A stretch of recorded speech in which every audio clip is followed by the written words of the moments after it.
ಕೈವಲ್ಯದಾತನೆ ಬಸವಣ್ಣ ಜಯ ಗುರು ಬಸವಣ್ಣ ಜಯತು ಜಗದ್ಗುರು ಬಸವಣ್ಣ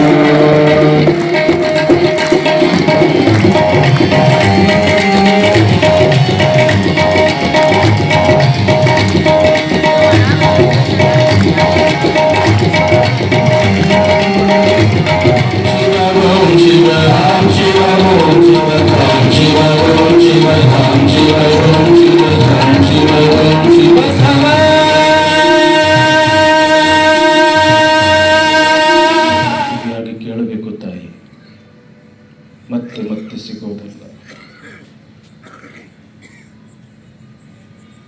ಅರಿವು ಅಣಲೊಳಗಿಕ್ಕಿ ಅಗಿಯುತ್ತಿದೆ ಮರ್ತ್ಯ ಲೋಕವೆಲ್ಲವೂ. ಅರಿವು ಉಳಿಯಲರಿಯದೆ ಕೆಟ್ಟಿತ್ತು ಲೋಕವೆಲ್ಲವೂ. ನಾನೆಂತು ಬದುಕುವೆ ನನ್ನ ಕತ್ತಲೆ ಬೆಳಗ ಕಾಂಬ ಸಂದೇಹಿ ನಾನೊಬ್ಬಳು. ಎನ್ನ ಕಣ್ಣ ಕಟ್ಟಿ ಕನ್ನಡಿಯ ತೋರಿತ್ತು ಅಜಗಣ್ಣ ನಿನ್ನ ಯೋಗ.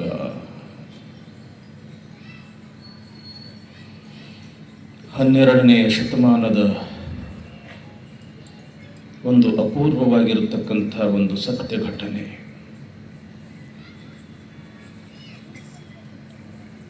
ಗದಗ ಭಾಗದಲ್ಲಿ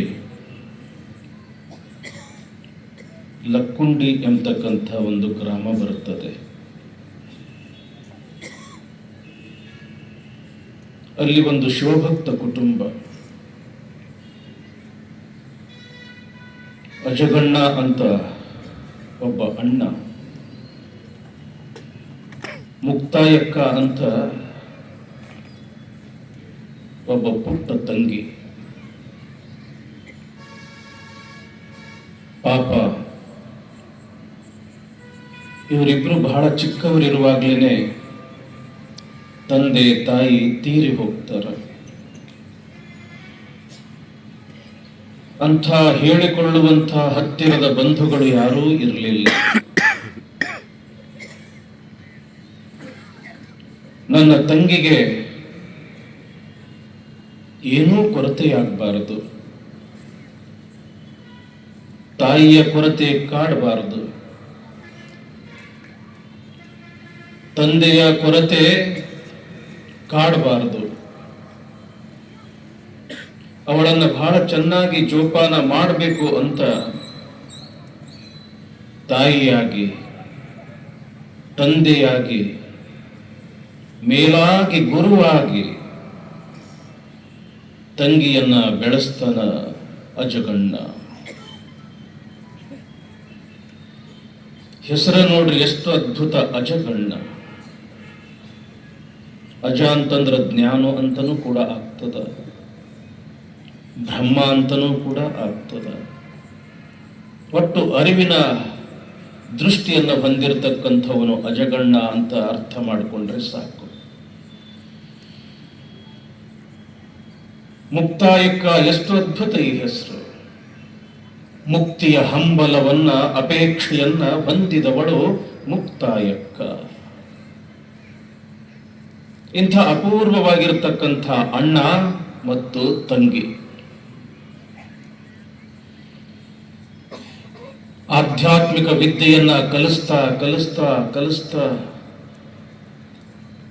ಆತ್ಮಜ್ಞಾನವನ್ನ ತಿಳಿಸ್ತಾ ತಿಳಿಸ್ತಾ ತಿಳಿಸ್ತಾ ಅಣ್ಣ ತಂಗಿನ ಬೆಳೆಸ್ತಾನ. ತಂಗಿ ಮದುವೆ ವಯಸ್ಸಿಗೆ ಬಂದಳು. ಲೋಕಾರೂಢಿಯಂತೆ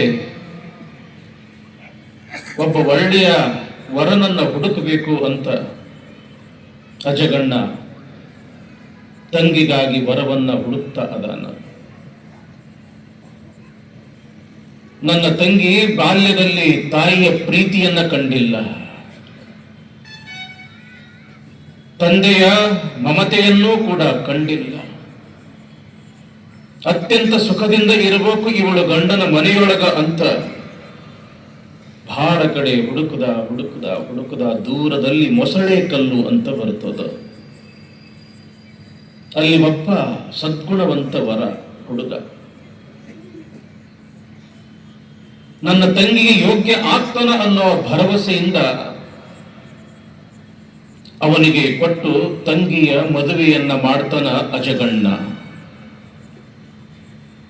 ಯಾವಾಗ ಮದುವೆ ಆತು, ಸಹಜವಾಗಿಯೇ ಗಂಡನ ಮನೆಗೆ ಹೋಗ್ಬೇಕಾದ್ರೆ ದುಃಖ ಆಗ್ತದಲ್ವ? ಅತ್ತ ಬಂದಿರ ಹೌದಲ್ಲವಾ? ಅವನ್ನ ಬಿಟ್ಟು ಬರ್ಬೇಕು, ಅಪ್ಪನ್ನ ಬಿಟ್ಟು ಬರ್ಬೇಕು, ಹಿಂದ ಮುಂದ ಹುಟ್ಟದವರನ್ನ ಬಿಟ್ಟು ಬರ್ಬೇಕು, ಕೂಡಿ ಆಡಿರ್ತಕ್ಕಂಥ ಗೆಳತಿಯರನ್ನ ಬಿಟ್ಟು ಬಿಡಬೇಕು, ಮನೆಯನ್ನ ಬಿಟ್ಟು ಬರಬೇಕಾಗಿತ್ತು ಅಂತಂದ್ರೆ ಸಹಜವಾಗಿಯೇ ನಮ್ಮ ತಾಯಿಂದ್ರಿಗೆ ದುಃಖ ಆಗು. ಅದಕ್ಕೆ ತಾಯಿ ಹೆಣ್ಣು ಮಕ್ಕಳಿಗೆ ಯಾತಕ್ಕೆ ಹೋಲಿಸ್ಯಾರ ಅಂತಂದ್ರ ಭೂಮಿಗೆ ಹೋಲಿಸ್ಯಾರ. ತಡ್ಕೊಳ್ಳೋ ಶಕ್ತಿ ಭೂಮಿಗೆ ಇದ್ದಂಗ ಹೆಣ್ಣಿಗೆ ಇರ್ತದ ಅಂತ ತಿಳ್ಕೊಂಡು ದೊಡ್ಡವರೇವ ನೀವು ತಾಯಂದ್ರು, ದೊಡ್ಡವರು.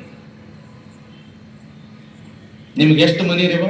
ತವರು ಮನೆ ಬಿಟ್ಟು ಗಂಡನ ಮನೆಗೆ ಹೋಗ್ತಕ್ಕಂಥ ಸಂದರ್ಭ ಸಹಜವಾಗಿಯೇ ಮುಕ್ತಾಯಕ್ಕಳಿಗೆ ದುಃಖ ಆಗ್ತದೆ. ಅಳ್ತಾಳೆ. ಆವಾಗ ಅಣ್ಣ ತಾಯಿಯ ಸ್ಥಾನದಲ್ಲಿ ನಿಂತು, ತಂದೆಯ ಸ್ಥಾನದಲ್ಲಿ ನಿಂತು ಸಮಾಧಾನ ಹೇಳುತ್ತಾನ. ಅವ್ವ, ನಿನ್ನ ಜೀವನದೊಳಗೆ ನೀ ಎಂದೂ ಕೂಡ ಅಳಬಾರ್ದು ಅನ್ನೋ ಕಾರಣಕ್ಕಾಗಿ ನಿನಗ ಆತ್ಮವಿದ್ಯೆಯನ್ನು ಕಳಿಸಿನವ, ಒಂದು ಜ್ಞಾನವನ್ನ ಕೊಟ್ಟಿನವ ನಾ ನಿನಗ. ಹೀಗಾಗಿ ನೀ ಅಳಬಾರ್ದು ತಂಗಿ. ಏನು ಗಂಡನ ಮನೆಗೆ ಹೋದರೆ ಏನಾಯ್ತು, ನಾನು ಬರ್ಕೊಂತ ಇರ್ತೀನಿ, ಭೇಟಿ ಆಗ್ತೀನಿ, ನಿನ್ನ ಮತ್ತೆ ಕರಿಯಾಕ ಬರ್ತೀನಿ ಅಂತ ತಿಳ್ಕೊಂಡು ಸಮಾಧಾನ ಹೇಳ್ತಾನ ಅಣ್ಣ ಅಜಗಣ್ಣ. ಆವಾಗ ತಂಗಿ ಅಂತಾಳ ಮುಕ್ತಾಯಕ್ಕ, ಅಣ್ಣ, ನಾನು ತವರು ಮನೆಯನ್ನ ಬಿಟ್ಟು ಹೋಗ್ತೀನಿ ಅಥವಾ ನನ್ನ ಅಣ್ಣನನ್ನ ಬಿಟ್ಟು ಹೋಗ್ತೀನಿ ಅನ್ನೋ ದುಃಖ ನನಗಿಲ್ಲ. ಯಾರನ್ನ ಬಿಟ್ಟು ಹೋಗ್ತಾ ಅದೀನಿ ಅನ್ನುವ ದುಃಖ ಅದ ಅಂತಂದ್ರ ನನ್ನ ಸದ್ಗುರುವಿನನ್ನ ಬಿಟ್ಟು ಹೋಗ್ತಾ ಅದೀನಿ ಅನ್ನುವ ದುಃಖ. ನೀ ನನಗೆ ಒಬ್ಬ ಗುರು. ನಿನ್ನ ಬಿಟ್ಟು ಹೋಗೋದು ಅಂತಂದ್ರೆ ಬಹಳ ಕಷ್ಟ ಆಗಕತ್ತದ ಅಣ್ಣ. ಎಲ್ಲಿ ನನ್ನ ಈ ತವರು ಮನೆ, ಎಲ್ಲಿ ನನ್ನ ಗಂಡನ ಮನೆ ಮೊಸಳೆ ಕಲ್ಲು. ಮನೆಯಲ್ಲಿ ಇರ್ತಕ್ಕಂಥವನು ನೀನೊಬ್ನೇ, ಮತ್ತಾರು ಕೂಡ ನಿನ್ನ ಯೋಗಕ್ಷೇಮವನ್ನ ನೋಡ್ಕೊಳ್ಳಕ ಯಾರು ಕೂಡ ಇಲ್ಲ ಈ ಮನೆಯೊಳಗ. ನಿನ್ನ ಜೀವಕ್ಕ ಏನಾದ್ರೂ ಕೂಡ ತೊಂದರೆ ಆತು ಅಂತಂದ್ರ, ಅಪಾಯ ಆತು ಅಂತಂದ್ರ, ಅಣ್ಣ ನನಗೆ ಹೆಂಗ್ ಗೊತ್ತಾಗ್ಬೇಕು, ನನಗೊಂದಿಷ್ಟು ಕುರುಹು ಹೇಳು. ನಿನಗ ತೊಂದರೆ ಆದ್ರ ನನಗೆ ಗೊತ್ತಾಗ್ಬೇಕು ಅಣ್ಣ, ಅಂತ ಒಂದಿಷ್ಟು ಕುರುಹು ಹೇಳು. ಎಂಥ ಸಾಮರ್ಥ್ಯ ಇತ್ತು ನೋಡ್ರಿ ನಮ್ಮ ಶರಣರಿಗೆ. ಹೇಳ್ತಾನೆ ಅಜಗಣ್ಣ, ತಂಗಿ, ಶಿವನ ಕೃಪೆಯಿಂದ ನಾನು ಚೆನ್ನಾಗೇ ಇರ್ತೀನಿ. ಒಂದು ವೇಳೆ ನನ್ನ ಜೀವಕ್ಕೆ ಏನಾದ್ರೂ ಕೂಡ ಅಪಾಯ ಆಯ್ತು ಅಂತಂದ್ರ ಒಂದೇ ದಿನ 3 ಘಟನೆಗಳು ನಡೀತವ ತಂಗಿ. ಯಾವ ದಿವಸ ನೀನು ಕಟ್ಟಿಕೊಂಡಿರ್ತಕ್ಕಂಥ ಜಡೆ ತಾನಾಗಿಯೇ ಬಿಚ್ಚದ, ಹುಟ್ಟಿಕೊಂಡಿರ್ತಕ್ಕಂಥ ಸೀರೆಯ ನೀರಿಗೆಗಳು ತಾನಾಗಿಯೇ ಕಳಿಸ್ತವ, ಕಡೆಯಲ್ಲಿ ಹೋಗಿರ್ತಕ್ಕಂಥ ಮೊಸರು ಕಲ್ಲು ಆಗ್ತದ, ಆ ದಿವಸ ನಾ ಶಿವನ ಪಾದ ಸೇರಿದೆ ಅಂತ ನೀ ತಿಳ್ಕೋಬೇಕು ತಂಗಿ ಅಂತನ ಅಜಗಣ್ಣ. ಆಯ್ತು ಅಂತ ತಿಳ್ಕೊಂಡು ದುಃಖ ಮಾಡ್ತಾ ಮಾಡ್ತಾ ಮಾಡ್ತಾ ಮುಕ್ತಾಯಕ್ಕ ಗಂಡನ ಮನೆಗೆ ಹೋಗ್ತಾಳ. ಇತ್ತ ತನ್ನ ಊರಲ್ಲಿ ಅಜಗಣ್ಣ ಇನ್ನೇನು ಬೇಸಿಗೆ ಮುಗಿದು ಮಳೆಗಾಲ ಬರ್ತದೆ, ಹೊಲವನ್ನ ಸ್ವಚ್ಛ ಮಾಡಬೇಕು, ಹದ ಮಾಡಬೇಕು ಅಂತ ತಿಳ್ಕೊಂಡು ಹೊಲಕ್ಕೆ ಹೋಗ್ಯಾನ. ಆದ ದಿವಸ ದುಡ್ದಾನ ಹೊಲದಾಗ ಕತ್ತಲೆ ಆಗಿಬಿಟ್ಟಾದ. ಅಲ್ಲಿ ತನಕ ದುಡ್ದ. ಯಾವಾಗ ಇನ್ನೇನು ಕಾಣಿಸ್ತಾ ಇಲ್ಲ, ಕತ್ತಲೆ ಆತು, ವಾಪಸ್ ಮನೆಗೆ ಹೋಗ್ಬೇಕು ಅಂತ ತಿಳ್ಕೊಂಡು ಬರ್ತಕ್ಕಂಥ ಸಂದರ್ಭ ಅದು. ಎಡಕ್ಕ ಬಲಕ್ಕ ಸಾಕಷ್ಟು ಗಿಡ ಗಂಟಿ ಬೆಳೆದಿರ್ತಕ್ಕಂಥದ್ದು. ಹೀಗೆ ಮುಂದೆ ನಡ್ಕೊಂತ ನಡೆದನ ಒಂದು ದೃಶ್ಯವನ್ನು ನೋಡ್ತಾನ. ಸ್ವಲ್ಪ ದೂರದಲ್ಲಿ ಒಂದೇನೋ ಮೇರಿ ಮೇರಿ ಮೇರಿ ಮಿಂಚಕತ್ತದ. ಅದ್ಭುತವಾಗಿರ್ತಕ್ಕಂಥ ಒಂದು ಪ್ರಕಾಶ, ಬೆಳಕ ಅಲ್ಲಿ ಕಾಣಿಸಕತ್ತದ. ಹತ್ತಿರ ಹೋಗಿ ನೋಡ್ತಾನ ಅಜಗಣ್ಣ. ಒಂದು ಅದ್ಭುತವಾಗಿರ್ತಕ್ಕಂಥ ದೃಶ್ಯ. ಒಂದು ಘಟಸರ್ಪ ತನ್ನ ಹೆಡೆಯಲ್ಲಿ ಇರ್ತಕ್ಕಂಥ ಮಣಿಯನ್ನ, ರತ್ನವನ್ನ ನೆಲದ ಮೇಲೆ ಇಟ್ಟು ಅದರ ಬೆಳಕಿನೊಳಗ ಆನಂದದಿಂದ ಆಡಾಕತ್ತಿತ್ತು ಆ ಘಟಸರ್ಪ. ನೋಡ್ದ ಅಜಗಣ್ಣ. ಸಾಮಾನ್ಯವಾಗಿರ್ತಕ್ಕಂಥ ಒಂದು ವಿಷಜಂತು ಹಾವು. ಆ ಹಾವಿನ ಮಸ್ತಕದಲ್ಲಿ ಇಂಥದೊಂದು ಅಮೂಲ್ಯವಾಗಿರ್ತಕ್ಕಂಥ ರತ್ನ ಇರಬೇಕಾದ್ರೆ ಇರುವ 84 ಲಕ್ಷ ಜೀವರಾಶಿಗಳಲ್ಲಿ ಅತ್ಯಂತ ಶ್ರೇಷ್ಠ ಅನಿಸಿಕೊಂಡಿರ್ತಕ್ಕಂಥದ್ದು ಈ ಮನುಷ್ಯ ಜನ್ಮ. ಇದರೊಳಗೂ ಕೂಡ ಒಂದು ರತ್ನ ಇರಬೇಕಲ್ಲ. ಒಳಗಿರ್ತಕ್ಕಂಥ ರತ್ನವನ್ನ ನಾನು ನೋಡ್ಬೇಕು. ಈ ಹಾವು ತನ್ನ ರತ್ನದ ಬೆಳಕಿನೊಳಗೆ ಹೆಂಗ ಆನಂದದಿಂದ ಆಡಕತ್ತದ, ನನ್ನ ಒಳಗಡೆ ಇರ್ತಕ್ಕಂಥ ರತ್ನದ ಬೆಳಕಿನೊಳಗ ನಾನು ಕೂಡ ಆನಂದವನ್ನ ಅನುಭವಿಸಬೇಕು ಅಂತ ತಿಳ್ಕೊಂಡು ಅಂದಿನಿಂದ ಏನು ಬಹಿರಂಗದಲ್ಲಿ ಓಂ ನಮ ಶಿವಾಯ ಎಂಬತಕ್ಕಂಥ ಪ್ರಣವ ಪಂಚಾಕ್ಷರಿ ಮಂತ್ರವನ್ನ ಉಚ್ಚಾರ ಮಾಡ್ತಿದ್ದ. ಅಂದಿನಿಂದ ಉಚ್ಚಾರ ಮಾಡುವುದನ್ನ ಬಿಟ್ಟು ತನ್ನ ಅಂತರಂಗದೊಳಗೆ ಓಂ ನಮ ಶಿವಾಯ ಎಂಬತಕ್ಕಂಥ ಮಂತ್ರ ಪಠಣ ಮಾಡ್ತಾ ಇದ್ದ. ಯಾಕ? ಓಂ ನಮ ಶಿವಾಯ ಎಂಬತಕ್ಕಂಥ ಮಂತ್ರ ಇದೊಂದು ಅದ್ಭುತವಾಗಿರ್ತಕ್ಕಂಥ ರತ್ನ. ಇದು ಅಂತರಂಗದೊಳಗೆ ಇದರ ಸಾಧನೆ ಯಾರು ಮಾಡ್ತಾರ? ಸ್ವತಃ ಅವರೇ ಭಗವಂತ ಆಗ್ಲಿಕ್ಕೆ ಸಾಧ್ಯ ಆದ ಅಂತ ಅದ್ಭುತವಾಗಿರ್ತಕ್ಕಂಥ ಶಕ್ತಿ. ಅಂದಿನಿಂದ ಅಜಗಣ್ಣ ರತ್ನವನ್ನ ನೋಡಿರ್ತಕ್ಕಂಥ ಅಜಗಣ್ಣ ಹೆಚ್ಚು ಕಡಿಮೆ ಬಹಿರಂಗದ ವ್ಯವಹಾರಗಳಿಂದ ಬಹಳ ದೂರ ಉಳಿದ. ಶರಣರಿಗೂ ನಮಗೂ ಇರತಕ್ಕಂಥ ವ್ಯತ್ಯಾಸ ನೋಡು ತಂಗಿ ಹೆಂಗದ. ಅದೇ ರತ್ನ ನಾವು ನೋಡಿದ್ರ ಏನ್ರಿಪ್ಪ, ಅವ್ರನ್ನ ಕರಿ, ಇವ್ರನ್ನ ಕರಿ, ಕೋಲು ತಗೋ, ಬಡಗಿ ತಗೋ, ಕುಡುಗೋಲು ತಗೋ, ಕೊಡ್ಲಿ ತಗೋ, 108 ಮಂದಿನ ಕರೆದ ಆ ಹಾವನ್ನ ಕೊಂದು ರತ್ನವನ್ನ ಕದಿತಕ್ಕಂಥ ಕಳ್ಳರು ನಾವು. ಅದಕ್ಕೆ ನಾವು ಮನುಷ್ಯರಾಗಿ ಉಳಿದ್ವಿ. ಶರಣರು ಸಾಕ್ಷಾತ್ ಪರಮಾತ್ಮನೇ ಆಗಿಬಿಟ್ರು. ಅವರಿಗೂ ನಮಗೂ ಇರತಕ್ಕಂಥ ವ್ಯತ್ಯಾಸ ಅನೇಕ ಪ್ರಸಂಗಗಳಲ್ಲಿ, ಅನೇಕ ವಚನಗಳಲ್ಲಿ ಈ ರತ್ನಗಳ ಉಲ್ಲೇಖ ಇದ್ದಿದ್ದು, ಪರುಷಮಣಿಯ ಉಲ್ಲೇಖ ಇದ್ದಿದ್ದು, ಕಾಮಧೇವನುವಿನ ಉಲ್ಲೇಖ, ಕಲ್ಪವೃಕ್ಷದ ಉಲ್ಲೇಖ, ತವನಿಧಿಯ ಉಲ್ಲೇಖ ಇದ್ದಿದ್ದನ್ನು ನಾವು ಕಾಣಬಹುದಾಗಿದೆ. ಅಂದ್ರೆ ಅದು ಸತ್ಯ ಅಂತಾನೆ ಅರ್ಥ. ಶಿವಯೋಗ ಮಂದಿರದಲ್ಲಿ ನಮಗೆ ನಮ್ಮ ಗುರುಗಳು ಪಾಠ ಮಾಡ್ತಕ್ಕಂಥ ಸಂದರ್ಭದಲ್ಲಿ ನಾವು ಕೇಳಿದ್ವಿ, ಏನ್ರಿ ಬುದ್ಧಿ, ಹೀಗೊಂದು ನಾಗಮಣಿ ಅಥವಾ ರತ್ನ ಎಂಬತಕ್ಕಂಥದ್ದು ಇರೋದು ನಿಜ ಏನು ಅಂತ. ಹೌದ್ರಿ ಮರದೇವ್ರೆ, ಇರೋದು ನಿಜ ಅಂದ್ರು. ಹಾಗಾದ್ರೆ ಆ ಹಾವಿನ ಮಸ್ತಕದಲ್ಲಿ ಆ ರತ್ನ ಹೇಗೆ ತಯಾರಾಗ್ತದೆ ಅಂತ ಕೇಳಿದಾಗ ಎಷ್ಟು ಚಂದ ಹೇಳಬೇಕು ನಮ್ಮ ಗುರುಗಳು. ಕೆಳದೆ ಪಟ್ಟದೇವರು ಅಂತ ಇದ್ರು, ತಾವು ಹೆಸರು ಕೇಳಿರ್ಬಹುದು, ಡಾಕ್ಟರ್ ಗುರುಸಿದ್ಧ ದೇವ ಶಿವಾಚಾರ್ಯ. ಎಷ್ಟು ದೊಡ್ಡ ಪಂಡಿತರು ಅಂತಂದ್ರ ಓಂ ಅನ್ನೋ ಒಂದೇ ಶಬ್ದದ ಮ್ಯಾಲ PhD ಮಾಡಿದ್ರು ಅವ್ರು. ಅಷ್ಟು ದೊಡ್ಡ ಅದ್ಭುತ ಪಂಡಿತರು ಅವ್ರ ಆಚಾರ್ಯ. ಅವ್ರು ಹೇಳಿದ್ರು, ನೋಡ್ರಿಪ್ಪ, ಯಾವ ಹಾವು ತನ್ನಲ್ಲಿ ಇರ್ತಕ್ಕಂಥ ವಿಷವನ್ನ ವರ್ಷ ಅಲ್ಲ, 2 ವರ್ಷ ಅಲ್ಲ, 12 ವರ್ಷಗಳ ಕಾಲ ಆ ವಿಷವನ್ನ ಬಳಸದೆ ತನ್ನಲ್ಲಿಯೇ ಮುಚ್ಚಿಟ್ಕೊಳ್ತದ, ಆ ವಿಷವೇ ರತ್ನವಾಗಿ ಪರಿಣಾಮ ಆಗ್ತದ. ಅಂಥದೊಂದು ದೊಡ್ಡ ಶಕ್ತಿ ಅದ, ಅದಕ್ಕಂತ ಹೇಳ್ತಿರ್ಲಿಲ್ಲ. ಅಂತರಂಗದ ಪೂಜೆಯಲ್ಲಿಯೇ ತಲ್ಲೀನ ಆದ. ಬಹಿರಂಗದ ಪೂಜೆ ಅಂತಂದ್ರೆ ಇಷ್ಟಲಿಂಗ ಪೂಜೆ, ಗುರು ಕರುಣಿಸಿರ್ತಕ್ಕಂಥ ಆ ಇಷ್ಟಲಿಂಗ ಪೂಜೆ. ಪ್ರಾಣಲಿಂಗದಲ್ಲಿ ಈತ ತಲ್ಲೀನ ಆಗಿಬಿಟ್ಟ. ಪ್ರಾಣಲಿಂಗ ಪೂಜೆ ನೋಡಿರಲ್ಲ. ಇಷ್ಟಲಿಂಗಕ್ಕೆ ಹೊರಗಿನ ಈ ವ್ಯವಸ್ಥೆಗಳು ಬೇಕು, ಸಾಮಾನುಗಳು ಬೇಕು. ಪ್ರಾಣಲಿಂಗಕ್ಕ ಲಿಂಗ ಪೂಜೆಯ ಮಾಡಿರೋ ನಿಮ್ಮೊಳು ಪ್ರಾಣ ಲಿಂಗ ಪೂಜೆಯ ಮಾಡಿರೋ. ನೋಡ್ರಿ, ಪ್ರಾಣಲಿಂಗಕ್ಕೆ ಪೂಜೆಗೆ ಏನೇನು ಬೇಕು, ಹೆಂಗ ಬೇಕು. ಗಂಗೆ ಯಮುನೆಗಳ ಸಂಗಮದೋಳ್ಮಿಂದು ಶೃಂಗಾಟದು ಪರೀಯ ರಂಗಮಂಟಪದೋಳು ಲಿಂಗ ಪೂಜೆಯ ಮಾಡಿರೋ. ಇಲ್ಲಿ ಯೋಗ ಮಾರ್ಗಕ್ಕೆ ಹೋಗ್ಬೇಕು. ಈಡ, ಪಿಂಗಳ, ಸುಷುಮ್ನಾಳ, ಸಹಸ್ರಾರ ಇವೆಲ್ಲವೂ ಕೂಡ ಬಹುತೇಕ ಯೋಗದ ಮಾಹಿತಿ ಇದ್ದವರಿಗೆ ತಮಗೆ ಗೊತ್ತಾಗ್ತದೆ. ನಾವು ಪ್ರಾಣಾಯಾಮ ಮಾಡ್ತೀವಲ್ಲ, ಈಡಾದಿಂದ ತಗೊಂಡು ಈ ಕಡೆ ಬಿಡೋದು, ಈ ಕಡೆಯಿಂದ ತಗೊಂಡು ಈ ಕಡೆ ಬಿಡೋದು, ಮಧ್ಯದಲ್ಲಿ ಮತ್ತೆ ಪ್ರಾಣವನ್ನು ನಿಲ್ಲಿಸೋದು, ಇದೊಂದು ಸಾಧನ ಅದ. ಇದು ಅದಕ್ಕೆ ಹೇಳ್ತಾರ ಅವರು, ಇಲ್ಲಿ ಉಸಿರಾಟ ಒಂದು ಯೋಗ ಮಾರ್ಗಕ್ಕೆ ಹೋಗ್ಬೇಕಂತಾರ ಅವರು. ಗಂಗೆ ಯಮುನೆ ಸಂಗಮದೋಳ್ಮಿಂದು ಶೃಂಗಾಟದುಪರಿಯ ರಂಗಮಂಟಪದೋಳು ಲಿಂಗ ಪೂಜೆಯ ಮಾಡಿರೋ. ಬಹುತೇಕ ಇದರ ಸಾಧನೆಯನ್ನ ಮಾಡಿರ್ತಕ್ಕಂಥ ಸಾಧಕರಿಗೆ ಇದರ ಅರಿವು ಬೇಗ ಗೊತ್ತಾಗ್ತದೆ. ಇಲ್ಲೇ ಸ್ನಾನ ಮಾಡ್ಬೇಕಂತಾರ ಅವರು. ಮುಂದೆ ಎಂಥ ವಸ್ತುಗಳು ಬೇಕು?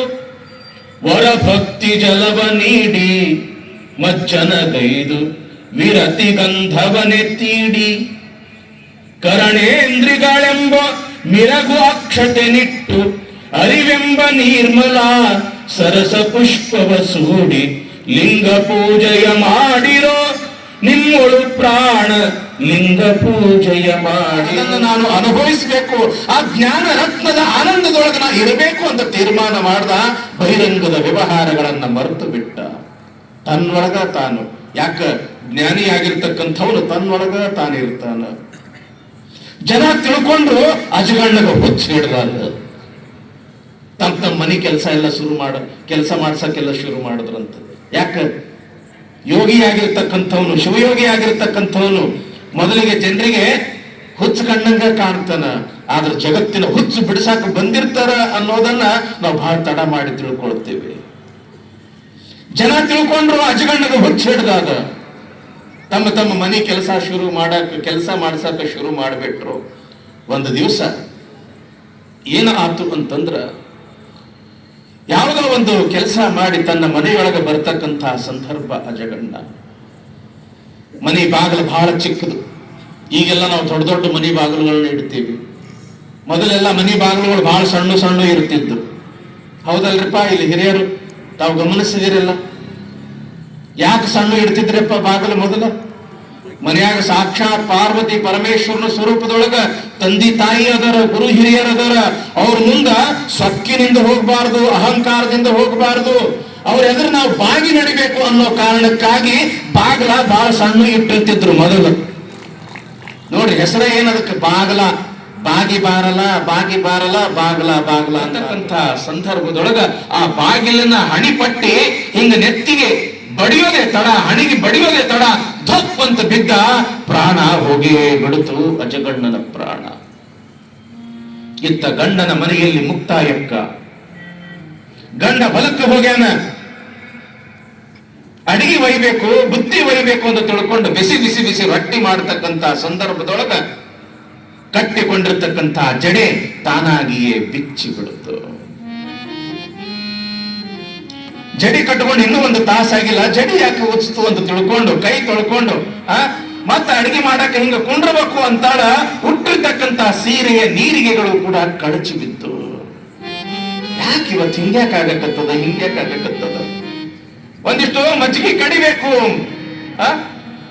ಗಂಡನಿಗೆ ಮಜ್ಜಿಗೆ ಒಯ್ಬೇಕು ಅಂತ ತಿಳ್ಕೊಂಡು ಹಿಂಗ ಮೊಸರು ಹಿಂಗ ಕಡಿಯಕ್ಕೆ ಹೋಗ್ತಾಳ.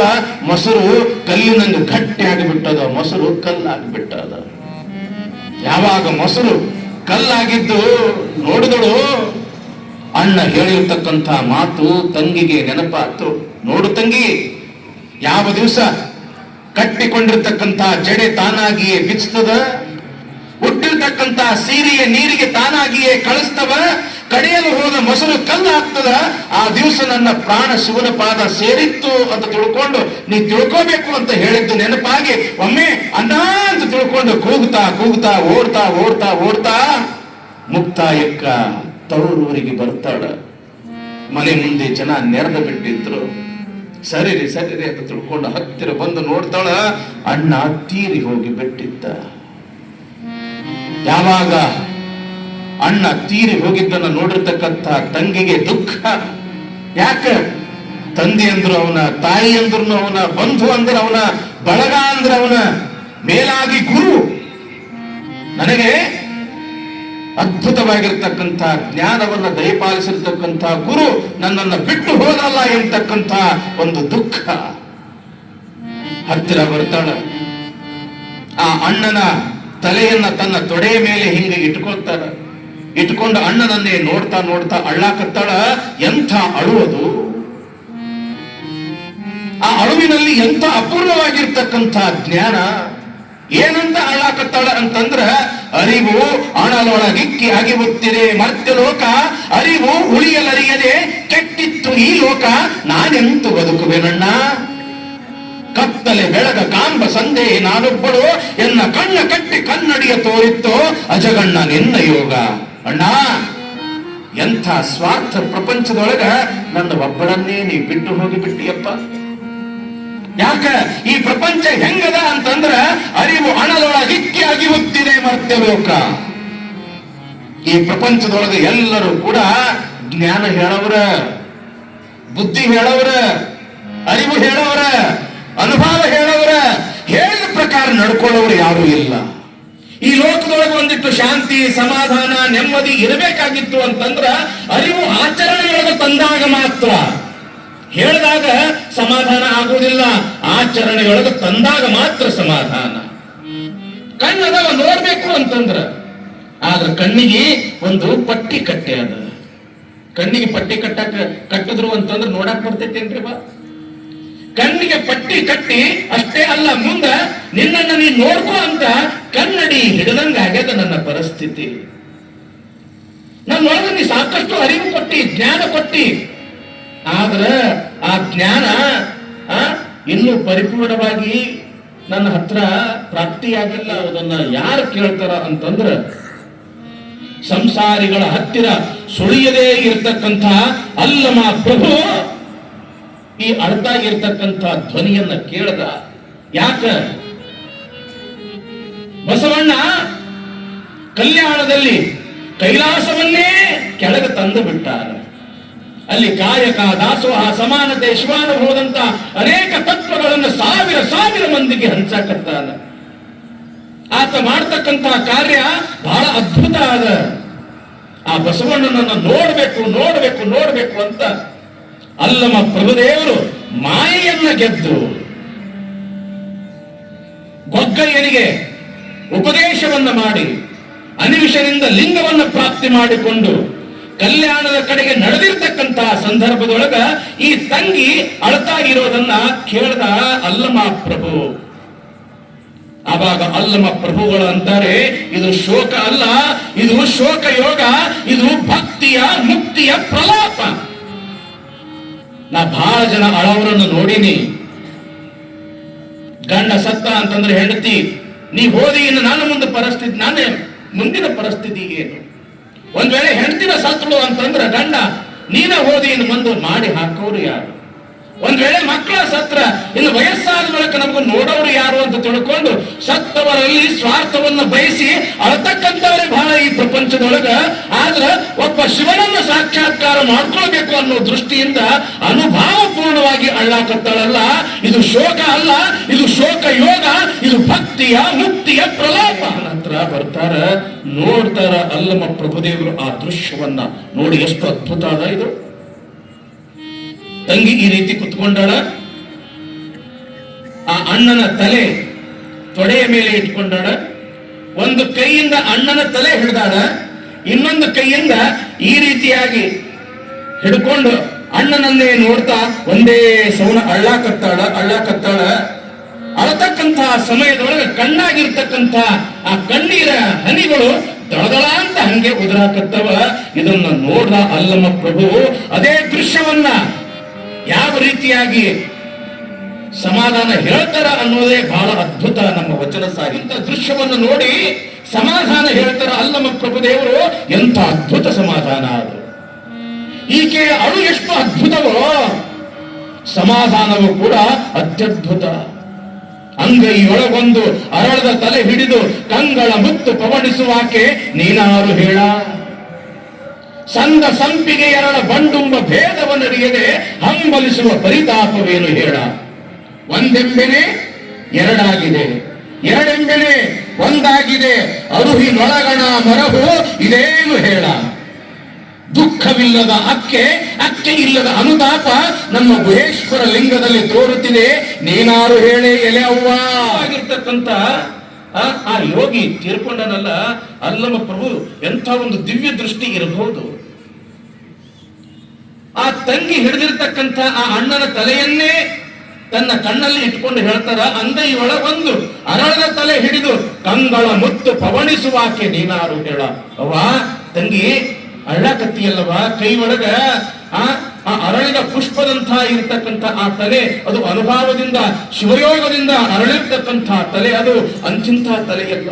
ಶಿವಯೋಗದ ಆನಂದದೊಳಗ ತನ್ನನ್ನ ತಾನು ಮಾರ್ತು ಆತ ಶಿವ ಸ್ವರೂಪ ಆಗಿಬಿಟ್ಟಿದ್ದಾನ. ಸಂದ ಸಂಪಿಗೆ ಎರಳ ಬಂಡುಂಬ ಭೇದವನರಿಯದೆ ಹಂಬಲಿಸುವ ಪರಿತಾಪವಿಲ್ಲ ಸಾವೆಂಬುದನರಿಯರು. ಯಾರು ಶಿವಯೋಗವನ್ನ ಸಾಧನೆ ಮಾಡ್ತಾ ಶಿವನೊಳಗ ಐಕ್ಯ ಆಗ್ಯಾರ, ಅವರು ಸಾಯುವುದಿಲ್ಲವ. ಹುಟ್ಟರ ಲಿಂಗೋದ್ಭವ ಅಂತ ಕರೀತಾರ, ಸತ್ರ ಲಿಂಗೈಕ್ಯ ಅಂತ ಕರೀತಾರ. ಯಾಕಂತಂದ್ರೆ ಈ ಪರಮಾತ್ಮ ಮೊದಲು ಒಬ್ಬನೇ ಇದ್ದ. ತನ್ನ ಲೀಲೆಗೋಸ್ಕರ ಪರಮಾತ್ಮ ಜೀವಾತ್ಮರನ್ನು ಸೃಷ್ಟಿ ಮಾಡ್ದ.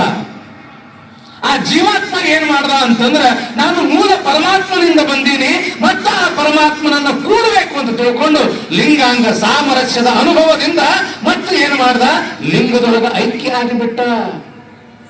ಐಕ್ಯ ಆಗ್ಯಾನ ಅಂದ ಬಳಕ ಅವ ಬೇರೆ ಯಾರು ಅಲ್ಲ, ಅವ ಸಾಕ್ಷಾತ್ ಪರಮಾತ್ಮನೇ. ಒಂದಿದ್ದು ಎರಡಾಗಿತ್ತು, ಎರಡಿದ್ದು ಮತ್ತೆ ಒಂದಾಗ್ಯದ. ನನ್ನ ಅಣ್ಣ ಸತ್ತಾನ ಅಂತ ತಿಳ್ಕೊಬೇಡವ, ಅವ ಶಿವ ಸ್ವರೂಪ ಇದ್ದ, ಮತ್ತ ಶಿವಯೋಗಿ ಆಗ್ಬಿಟ್ಟ, ಶಿವನೇ ಆಗಿಬಿಟ್ಟ. ಅವ ಲಿಂಗದೊಳಗೆ ಒಂದಾಗಿಬಿಟ್ಟನ. ಅದಕ್ಕ ಒಂದೆಂಬೆನೆ ಎರಡಾಗಿದೆ. ಎರಡೆಂಬೆನೆ ಬಹಳ ಬುದ್ಧಿವಂತಳು, ತಿಳುವಳಿಕೆ ಇದ್ದವಳು ಅಂತ ಅನಿಸ್ತದ. ಆದ್ರೂ ಕೂಡ ತಿಳಿಲಾರ್ದಂಗ ಯಾಕೆ ಅಳ್ಳಾಕತ್ತೀವ?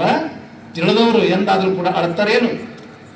ದುಃಖವಿಲ್ಲದ ಅಕ್ಕೆ ಇಲ್ಲದ ಅನುತಾಪ ನಮ್ಮ ಗುಹೇಶ್ವರ ಲಿಂಗದಲ್ಲಿ ತೋರುತ್ತಿದೆ.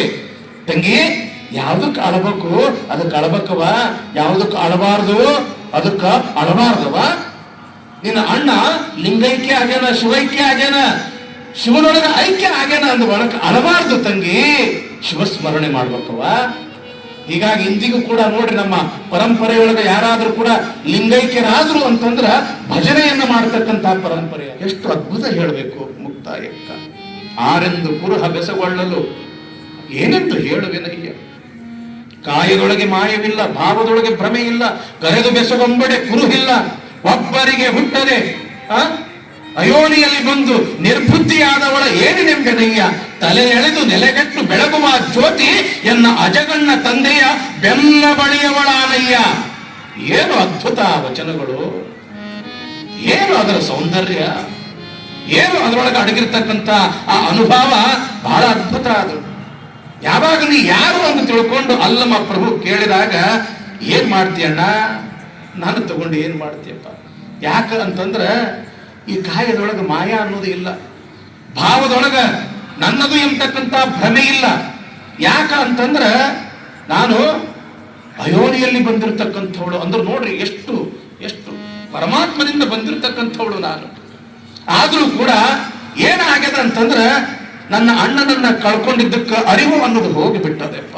ನಿರ್ಬುದ್ಧಿಯಾದವಳ ಏನು ನೆಂಪೆನಯ್ಯ. ತಲೆ ಎಳೆದು ನೆಲೆಗಟ್ಟು ಬೆಳಗುವ ಜ್ಯೋತಿ. ನನ್ನ ಅಣ್ಣ ಅಂತಿಂತವನಲ್ಲ, ಅವ ಬೆಳಗುವ ಜ್ಯೋತಿ. ಅಂತ ಜ್ಯೋತಿ ಯಾರು ಅಂತಂದ್ರ ಅಜಗಣ್ಣ. ನನ್ನ ಅಣ್ಣನ ಹೆಸರ ಅಜಗಣ್ಣ. ಅಂತ ಅಜಗಣ್ಣ ತಂದೆಯ ಬೆನ್ನ ಬಳಿಯವಳಾನಯ್ಯ. ಬೆನ್ನ ಹಿಂದೆ ಬಂದವಳು ಅಂದ್ರೇನು? ಬೆನ್ನ ಹಿಂದೆ ಬಂದವಳು ಅಂದ್ರೆ ಯಾರಾಗಂತಾರ? ತಂಗಿ, ತಂಗಿಗೆ ಅಂತಾರ, ಹೌದಲ್ಲ? ಬೆನ್ನ ಹಿಂದೆ ಬಂದವಳು ದೇವರು ಕೈ ಮುಗಿದು ಅಂತಾರಂತ. ನೋಡಬಾರದ ನೋಡಿದೆ, ಕಾಣಬಾರದ ಕಂಡೆ.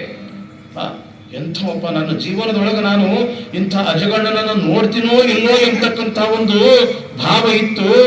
ಇವತ್ತು ಈ ಅಜಗಣ್ಣ ತಂದೆಯನ್ನ ನೋಡಿದೀನಿ ಅಂತಂದ್ರ ನನ್ನ ಜನ್ಮ ಪವಿತ್ರ ಆತು, ಧನ್ಯ ಆತು ಅಂತ ತಿಳ್ಕೊಂಡು ಸ್ವತಃ ಅಲ್ಲಮ ಪ್ರಭುದೇವರೇ ಅಂತಾರಂದ ಬಳಿಕ ಎಷ್ಟೊಂದು ಎತ್ತರದ ವ್ಯಕ್ತಿ ಆ ಅಜಗಣ್ಣ. ಆವಾಗ ಅಲ್ಲಮ ಪ್ರಭುದೇವರು, ತಂಗಿ ಗುರು ಹೋಗ್ಯಾನ ಅಂತ ತಿಳ್ಕೊಂಡು ಅಳ್ಳಕತ್ತಿಯಲ್ಲವ, ನಿನ್ನಲ್ಲಿ ಈಗಾಗ್ಲೇ ಗುರು ಏನು ಕೊಡ್ಬೇಕು ಎಲ್ಲ ಕೊಟ್ಟನ. ನಿನ್ನ ಒಳಗ ಏನಾಗ್ಯದ ಅಂತಂದ್ರ ಇನ್ನೂ ಉಳಿದಲ್ಲ ಇರ್ತಕ್ಕಂಥ ಅಜ್ಞಾನ ಮಾತ್ರ ಉಳಿದದ, ಏನು ಉಳಿದಿಲ್ಲ ಅನ್ನೋದು ಏನು ಉಳಿದಿಲ್ಲ ಅನ್ನೋದನ್ನು ನೀನು ಅರ್ಥ ಮಾಡ್ಕೊಂಡು ಬಿಡು. ಯಾಕ ಗುರು ಹೊರಗಿಲ್ಲ, ನಿನ್ನ ಒಳಗ ಅದನ್ನ ಅರಿವೇ ಗುರು. ನಿನ್ನ ಒಳಗಿರ್ತಕ್ಕಂಥ ಅರಿವೇ ಗುರುವಾಗಿ ನಿನಗ ಸಹಜವಾಗಿರ್ತಕ್ಕಂಥ ಮುಕ್ತಿ ಸಿಗ್ತದ ತಾಯಿ ಅಂತ ತಿಳ್ಕೊಂಡು ಅಲ್ಲಮ ಪ್ರಭುದೇವರು ಆ ಮುಕ್ತಾಯ ಕಡೆಗೆ ಮುಕ್ತಿಯ ಮಾರ್ಗವನ್ನ ತೋರಿಸಿ ಎಲ್ಲಿಗೆ ಬರಕಟ್ಟಾರೆ ಹೇಳ್ರಿ? ಬಸವಣ್ಣನ ಕಲ್ಯಾಣಕ್ಕೆ ಅಲ್ಲಮ ಪ್ರಭುದೇವರು ಬರಕಟ್ಟಾರ, ಬಸವಣ್ಣನ ದರ್ಶನಕ್ಕೆ. ಹಾಗಾದ್ರೆ ಬಸವಣ್ಣನ ದರ್ಶನಕ್ಕೆ ಬರ್ತಕ್ಕಂತಹ ಸಂದರ್ಭದೊಳಗ ಇನ್ನೊಬ್ಬ ಶರಣರ ಒಂದು ಸಂದರ್ಶನ ಆಗ್ತದ. ಎಂಥ ಅದ್ಭುತ ಸಂದರ್ಶನ! ಇವತ್ತ ಹೇಗೆ ಅಜಗಣ್ಣ ಮುಕ್ತಾಯಕ್ಕರ ಒಂದು ಸಂದರ್ಭವೋ ಇಷ್ಟೇ ಮಹತ್ವವಾಗಿರ್ತಕ್ಕಂಥ ಇನ್ನೊಂದು ಸಂದರ್ಭ ಅದು ನಾಳೆ. ಬಸವಣ್ಣ